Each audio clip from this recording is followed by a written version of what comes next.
सूखी सी dryness feel होती है। कारण होता है कि बिकॉज जो म्यूकस है, बलगम या रेशा जो है वो अंदर जम जाता है। इसी वजह से जब तक वो बाहर नहीं निकलेगा आपको रेस्पिरेटरी प्रॉब्लम्स, क्योंकि आपका सिस्टम क्लियर नहीं होगा तब तक खांसी बनी रहेगी।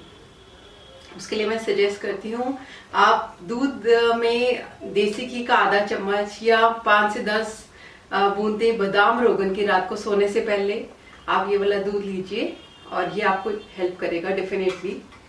और साथ में विटामिन सी किसी फॉर्म में आप लीजिए। आंवला जो है इसका सिरप आप ले सकते हैं या इसका पाउडर मिल जाता है जिसका आधा चम्मच आप दिन में 2 बार ले सकते हैं। आंवला या विटामिन सी जो हेल्प करता है बेसिकली रेस्पिरेटरी बूस्ट में हेल्प करता है। ये आपको जल्दी, अगर प्रॉब्लम नहीं है तो आपको बचा के रखेगा, अगर है तो आपको जल्दी रिकवर होने में